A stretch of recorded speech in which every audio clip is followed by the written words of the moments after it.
and he has written 10 books. I've read one of his books. It was fantastic, including his international bestseller, Top 10 Mistakes That Leaders Make. Hans' new book just released is Top 10 Ways to Be a Great Leader. And having trained leaders on 5 continents now in his career, his books have been translated in over 20 foreign languages. And today he serves as president of HD Leaders and teaches and speaks globally on all things leadership. He does have a website if you're interested, and it's hansfinzel.com, and that's H-A-N-S, not H-A-N-Z. And with that, Hans, we will turn it over to you. And again, thanks for being here. All right, you're welcome. And greetings from Columbia, South Carolina. I live in Denver, but I'm doing a consulting gig here in South Carolina, so I've been spending a lot of time down here in the South. So greetings. It's exciting to be here. In case you, by the way, this is my new book, Top 10 Ways to Be a Great Leader. It's available in hardback, audio book read by me, or, and by the way, any of y'all like audiobooks? All right, I'll give away a free audiobook tonight at the end of the show to one lucky person, okay? And I'll send you the code to get this book for free, an audiobook if you like audio. If we've never met before, I've spent my career in leadership, and not only leading myself, but also I studied leadership, have my doctorate in the field. And so why do I care about leadership? Because leaders make things happen. And I run into so many people that work for a miserable boss. Whenever I speak, I do a lot of speaking on leadership. I always ask my audiences, raise your hand if you've ever worked for a miserable boss. Guess how many people raise their hands? Pretty well 95% of the people. And so my passion is to help fix that problem by, not that I'm a perfect leader, but I've learned a lot through the years about leadership. And so the second question people ask, do we really need another book on leadership? I mean, seriously? Yes, absolutely.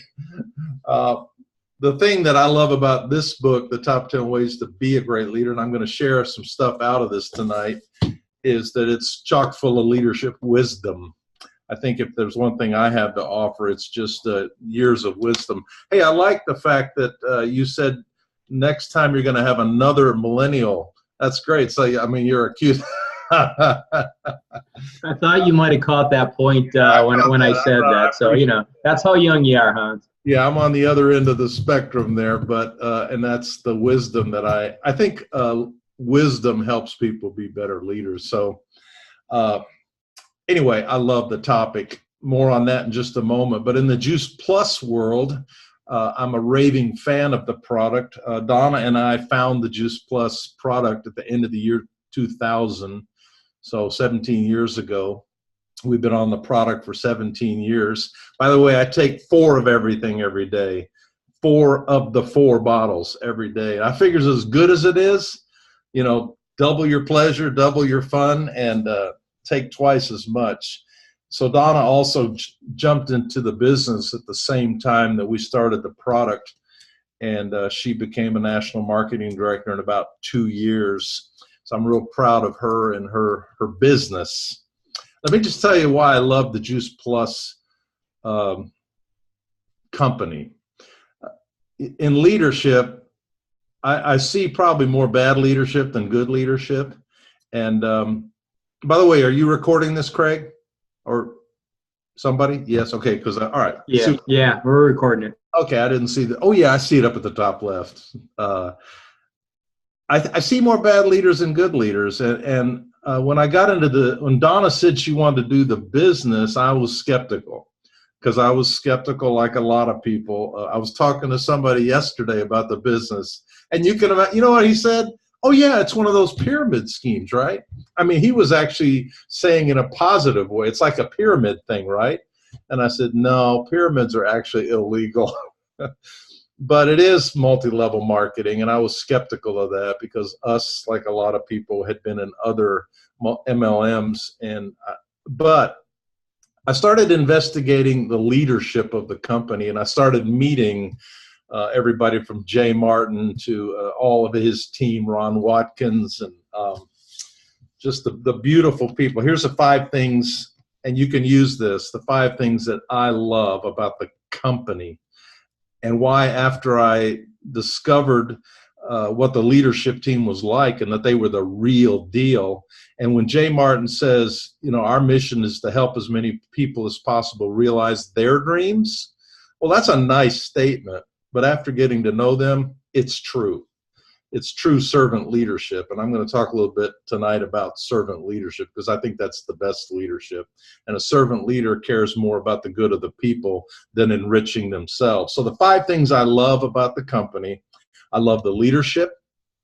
I love the integrity of the company, the process, the fact that the way we do the business is so easy.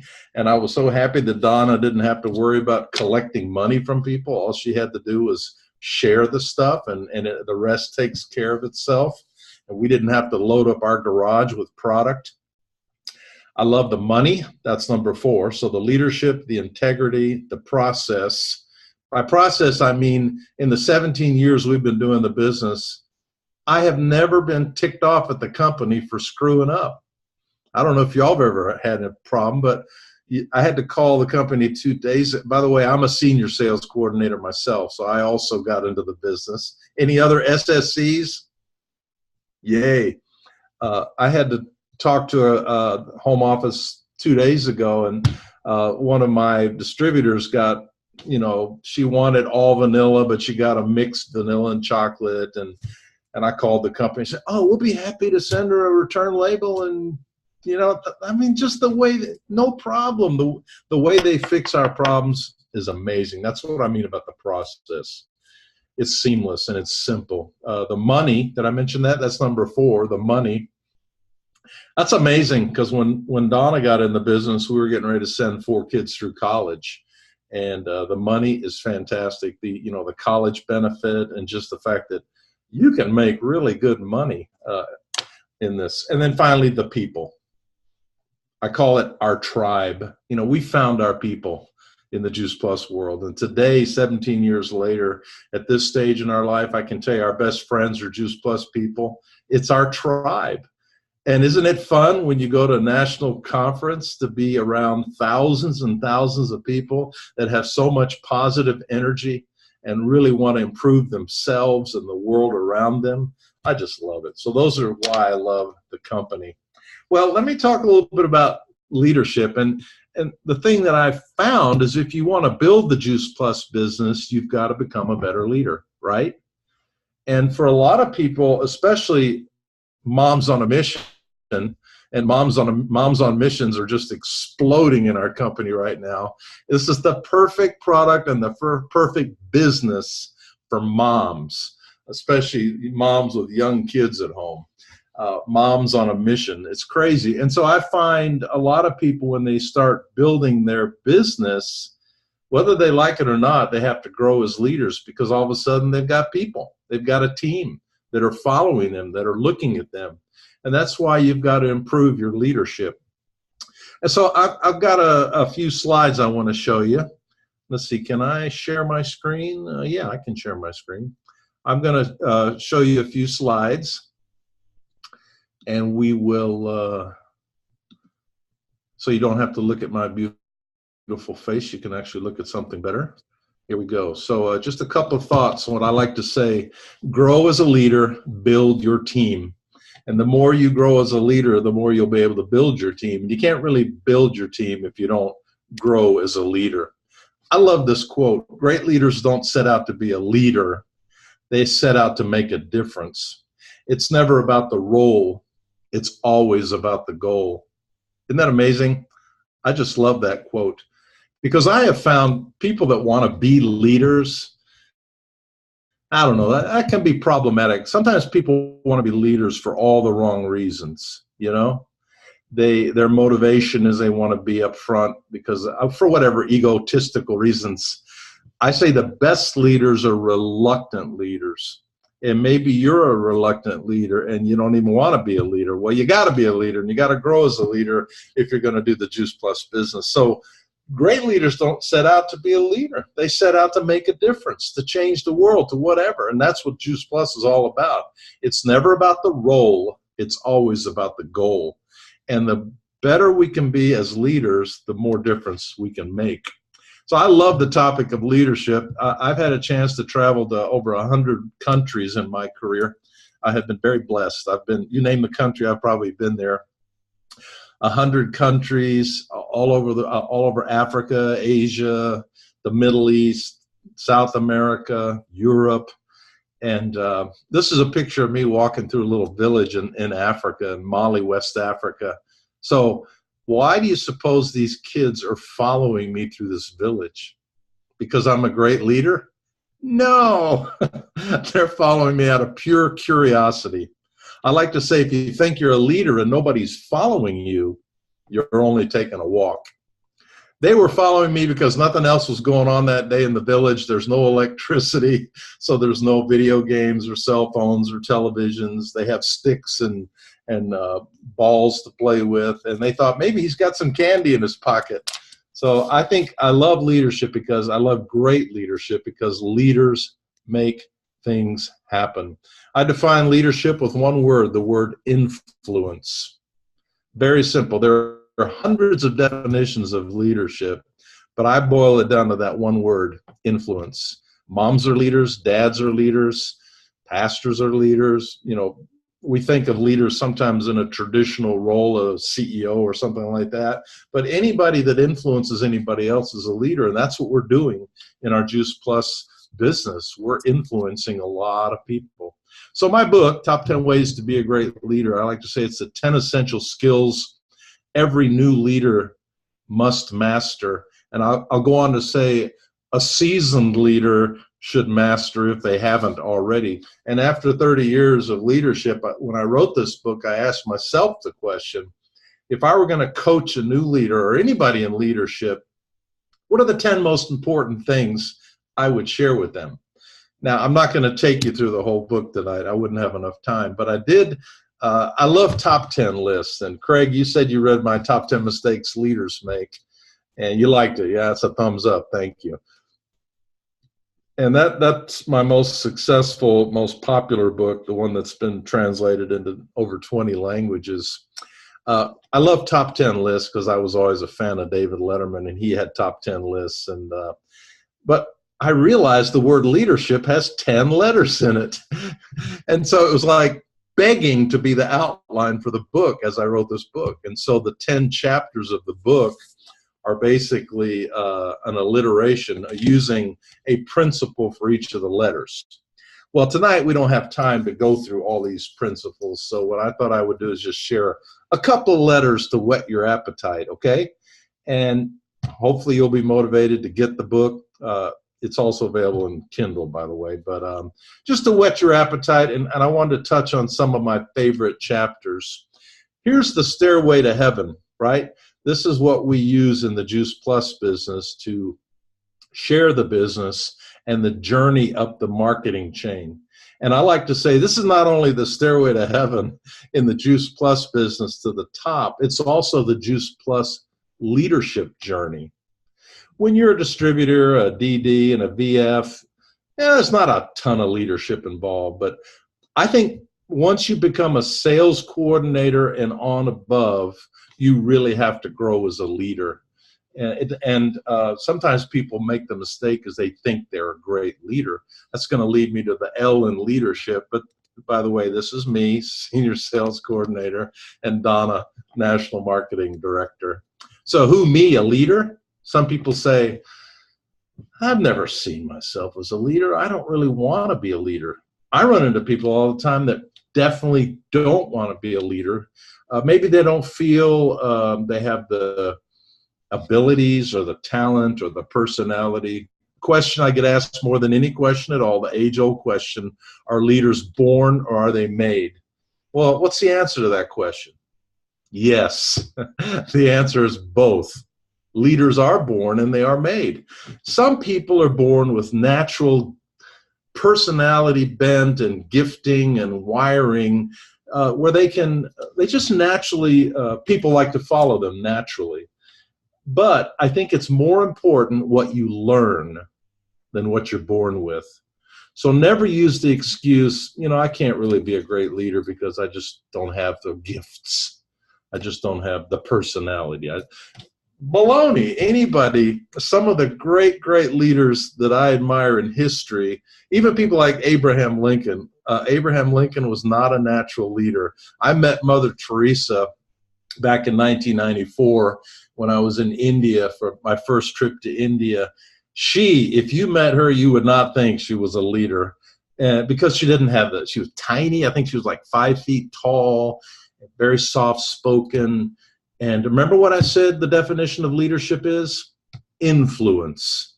She won a Nobel Prize for her influence, but she was not naturally gifted as a leader, but she was passionate about her mission. Okay, so don't use that excuse. Leaders are born, but they're also made. So the word leadership has 10 letters in. Let me just throw out a few of them here. I'm going to share for a while that Craig mentioned, and then we're going to have a Q&A time.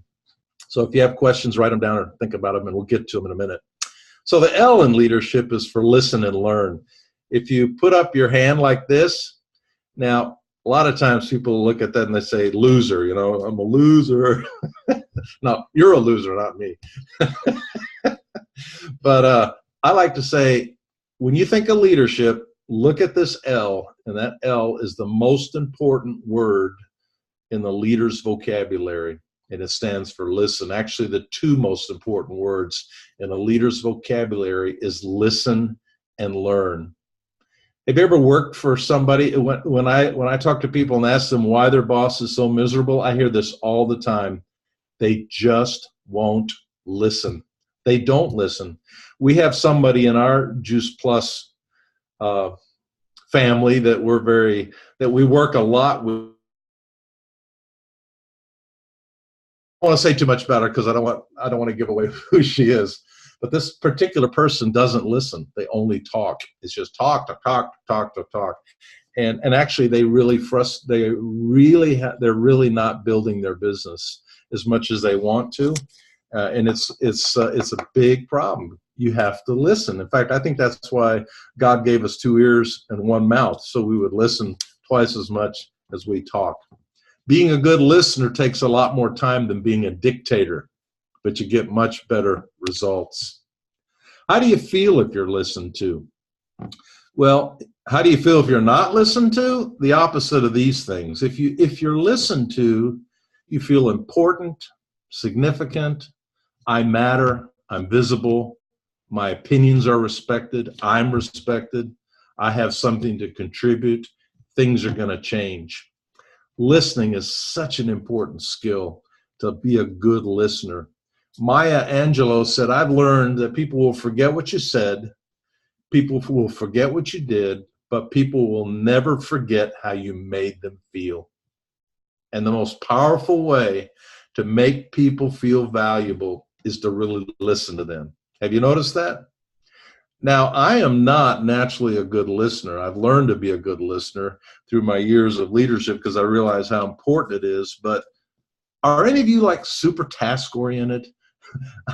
I am a total task-oriented, pure German, type A, introvert, INTJ, on the Myers-Briggs scale. So there are a lot of reasons why I prefer to work on my to-do list as opposed to just hanging around talking to people. Any of you feel like that? Any of you have that problem? I mean, at the end of the day, I feel successful if I have checked off the things on my to-do list. Any of you relate to that? Are any of you so crazy that you actually will add things to your to-do list at the end of the day that you've already done just so you can check it off? I do that because I really feel good if my list is complete. That's my sense of worth and accomplishment. I've had to fight that. My wife, Donna, is the opposite. And people say, why has she been so successful in the JuicePlus business? She really cares about people. And she does exactly what Maya Angelou says. She makes people feel good that they are important when she is with them. She really listens. You see, for my wife, she's a people person. And so at the end of the day, she doesn't make to-do lists ever. She's kind of like the sticky note queen, and her desk is a complete war zone. or my desk is a ridiculously organized, perfect German little, clean desk. But you know what? That doesn't really matter. Some of the most successful people in the world have very messy desks. It doesn't matter. The important thing is to care about people and to listen to them. Well, the E, I want to hop and give you a couple more. So listen and learn. I didn't mention anything about learning, but those two things are completely interconnected. And sad is the person that says, I don't need to learn anymore. I've run into CEOs and executives and leaders of companies where they won't listen to anybody because they think they know everything. And you don't know everything, and we don't know everything. If you stop learning today, you will stop leading tomorrow. A leader has to constantly learn. And I applaud you for being on this call because you're investing in learning. All right, the E in leadership stands for emotional intelligence. Have you heard of that concept? It's called EQ. And your EQ is much more important than your IQ. I like to think of an iceberg. You see, the IQ is what's above the waterline that people see, and a lot of people are judged by how smart they are, especially in our society and our school systems. But the EQ is actually much more important, but it's under the waterline. So what's more important, IQ or EQ? If you're recruiting someone to join your team, what do you care more about, IQ or EQ? You better care more about their emotional intelligence. And what is that? What is EQ? It's the capacity to be aware of, control, and express one's emotions, and to handle interpersonal relationships judiciously and empathetically. It's the ability to know oneself as well as what others are perceiving about us. It's being in touch with who you are and how you come across to people. And I fired a lot of people in my career. I hired a lot of people, but I also had to fire people. I hate firing people because sometimes I kind of am a people pleaser, and firing people is not pleasant. And I thought as I was writing this book, everybody I ever fired, I fired because of EQ issues, because they weren't smart, and never because they weren't competent and didn't do their job well. So what we like to say is recruit for attitude and train for skill in your JuicePlus business. Recruit stars. Jules, I remember, I think you were the one when you were speaking. What was it that you were saying? I can't remember the way you put it, but I loved it, about attracting people. Your vibe attracts your tribe. That's it. I love that. Your vibe attracts your tribe. I love that. That was a very memorable statement. It's the same kind of idea. You want to attract the kind of people that are going to be successful, that have a good attitude, and that are emotionally intelligent. Now, I like John Ortberg. He's written a number of books. And if you have this woman I was telling you about that's in our world of JuicePlus who's really having a hard time building her team because she talks too much, it's what we call a blind spot. And honestly, nobody has the courage to tell her. Somebody needs to, but so far nobody has. Every one of us needs a few people to tell us the truth about our hearts and souls and about how we come across. We all have weak spots and blind spots that we cannot navigate on our own. We need someone to remind us of our deepest aspirations and values. We need someone to warn us when we may be getting off track. We need someone to help us question our motives. We need a few truth tellers, people in our lives that tell us the truth about how we are. And at the end of each chapter in my book, I have some exercises that you can do with your team. It's kind of designed to read together as a team.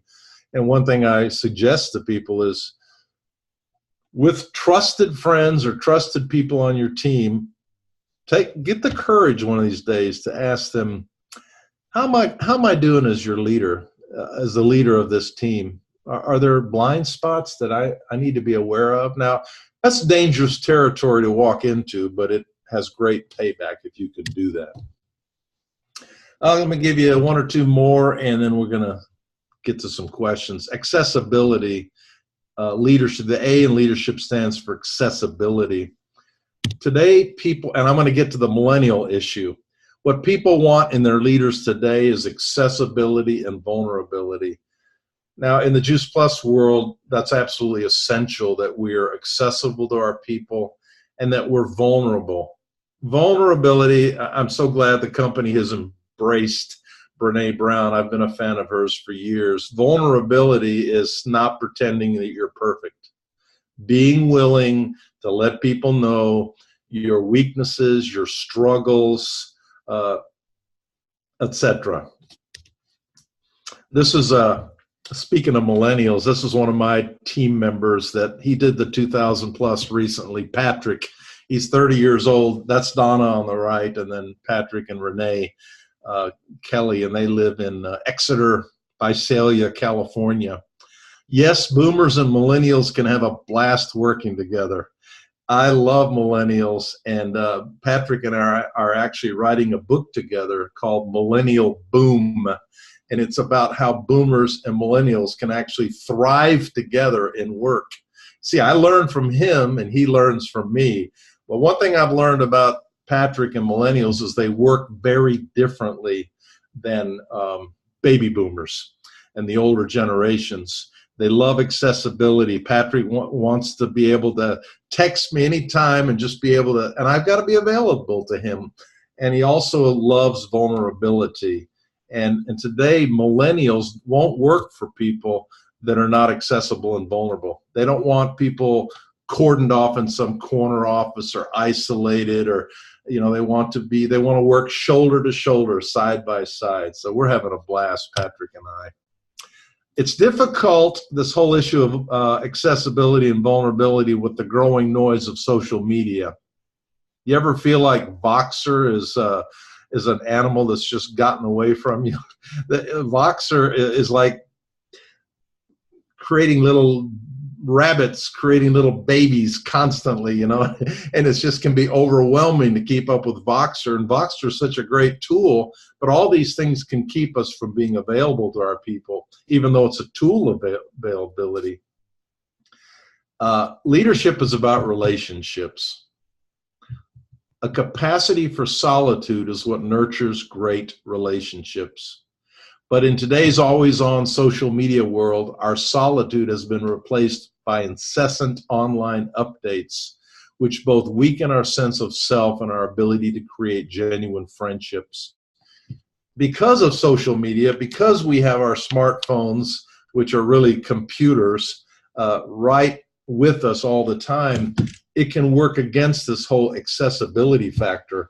And Facebook, you know, hey, we're all in Facebook, and some people call it fake book, because you're really not being vulnerable generally on Facebook. You're putting your best face forward generally.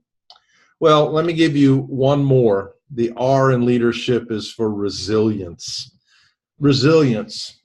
Resilience is flexibility. Resilience is the ability to bounce back. Now, you know, it'd be nice if this stairway to heaven was a straight line, but it's not. This is what it looks like, right? It is not a straight line. Oh, my goodness. As some people say, you have to manage your disappointments. You have to discipline your disappointments. And boy, have we had crushing disappointments in our business. And that's why some people go away.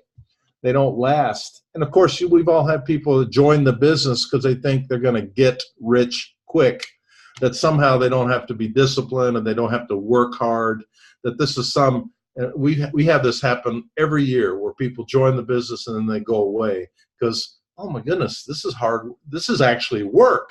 It may only be part-time work, part-time magic, but it's still work. And so we have to discipline our disappointments and not quit just because we have a huge, you know, we had a lady who was one of our brightest stars. This happened about 10 years ago. She was winning all the awards at conference and winning all this money. She got cancer and died, even though she was taking JuicePlus. It was a crushing blow to Donna to lose that star. It happens. You all know David Beavers? David Beavers and I went to grad school together over 40 years ago, and I love David Beavers. He writes a blog called Bouncing Back. Well, this was his Bouncing Back blog, and I just want to read this. Resilience is about our capacity to bounce back from difficulties, disappointments, heartbreak, and hard times. It's the ability to recover. Sometimes we have persistence, but we lack resilience. We really need both. It's like two sides of a coin. Resilience is absolutely critical in most endeavors in leadership and in our lives. Persistence keeps us in the race, but resilience returns us to the right path when we get knocked off course and even when we get knocked to the ground. It's flexibility. It's pliability. It's not being rigid and expecting things have to go this way, and if they don't, I'm not going to be a happy camper. You have to learn to go with the flow and be flexible in this business. Resilience. So important. Oh, I've got one more I've just got to give you, and then we'll throw it. I'm watching the clock. We'll throw it open to questions. The S is for servant attitude. I'll finish with this. A servant leader, and this is Jay Martin and John Blair and the people and Paulo and all the people at the top of our company. When the leader cares more about the good of the team than his or her own enrichment. That's my definition of being a servant leader. Leader cares more about the good of the team than his or her own enrichment. Now, good leadership, I don't carry them on my back. I carry them in my heart. Servant leadership is not carrying everybody in your back and doing all their work for them. It's an attitude of the heart that I'm not the most important person just because I happen to be the team leader. But everybody's important and everybody's valuable. And my job is to help you be successful. If your attitude is, I'm going to find people to help me get to the top of the stairway to heaven, that's not a good attitude to have. That's not servant leadership. The real goal is I'm going to get a whole bunch of people together and we're going to have a blast and we're going to have fun and we're all going to get healthy and we're all going to get wealthy together because it's about we. It's not about me. That's servant leadership. Nelson Mandela is one of my favorite leaders, great servant leader. He died a few years ago. He was the president of South Africa. He saved South Africa. I love South Africa because my daughter lives there and one of my grandkids. 27 and 72. What do those numbers mean? He spent 27 years in prison with a smile on his face.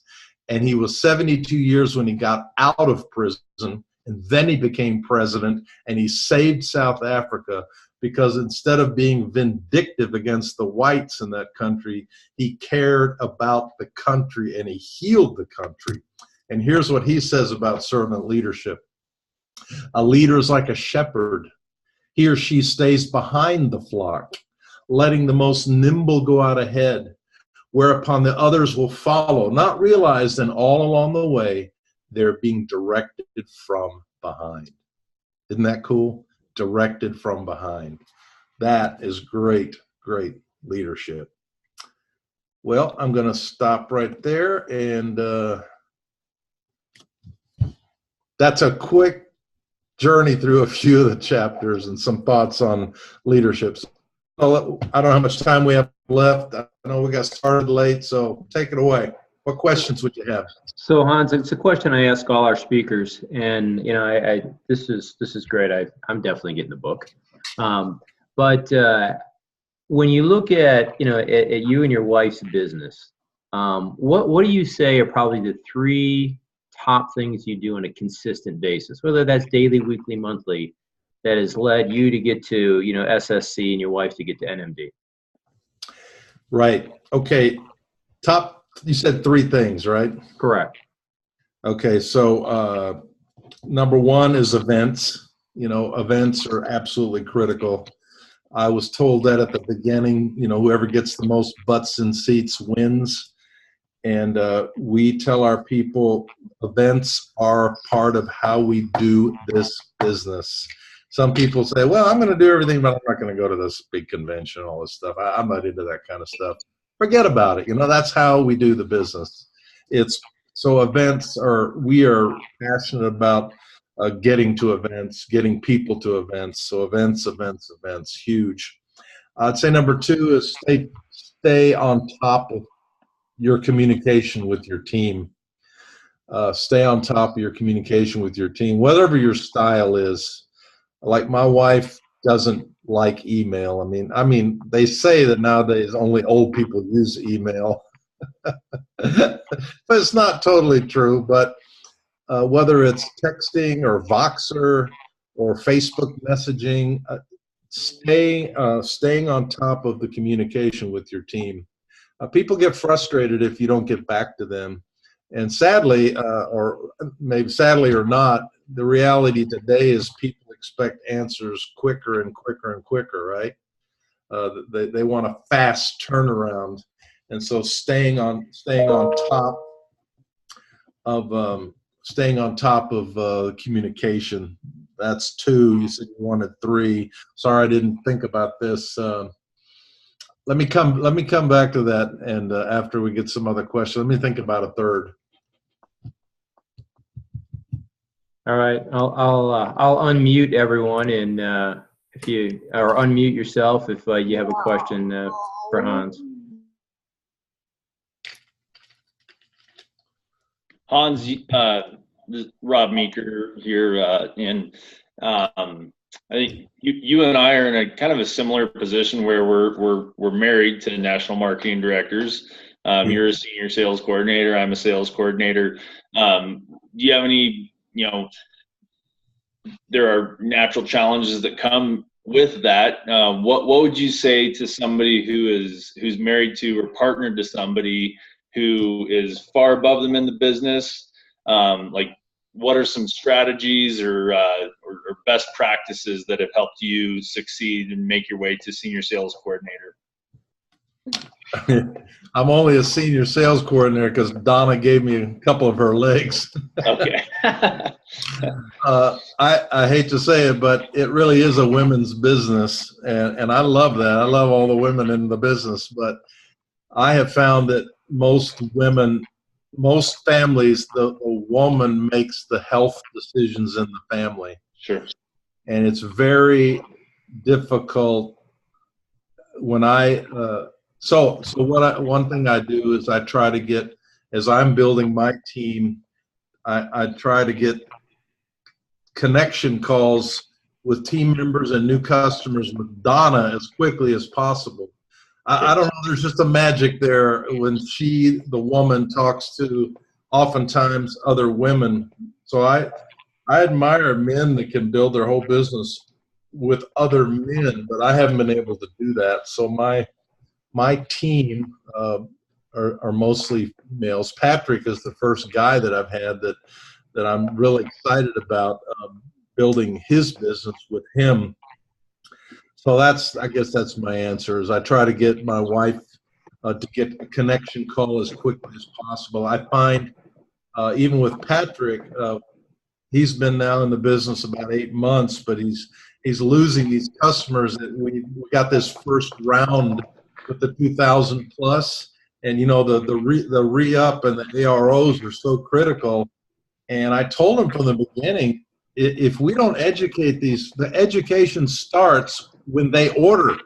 Not it's over when they order. It starts when they order. And he's got people that just aren't taking the product. They don't even know what they have. Well, what's the solution to that? I get Donna to talk to them, and that just changes everything. And one thing I'll just say for you men that maybe you're married to an NMD or to a strong JuicePlus distributor, what I do to help her is I do all the technology for us. I handle all the money issues related to the business, and I'm the travel agent. I try to do things that will help her so she can be freed up to just focus on the business. Sure. Thanks, Hans. You bet. All right, does anyone else have any other questions?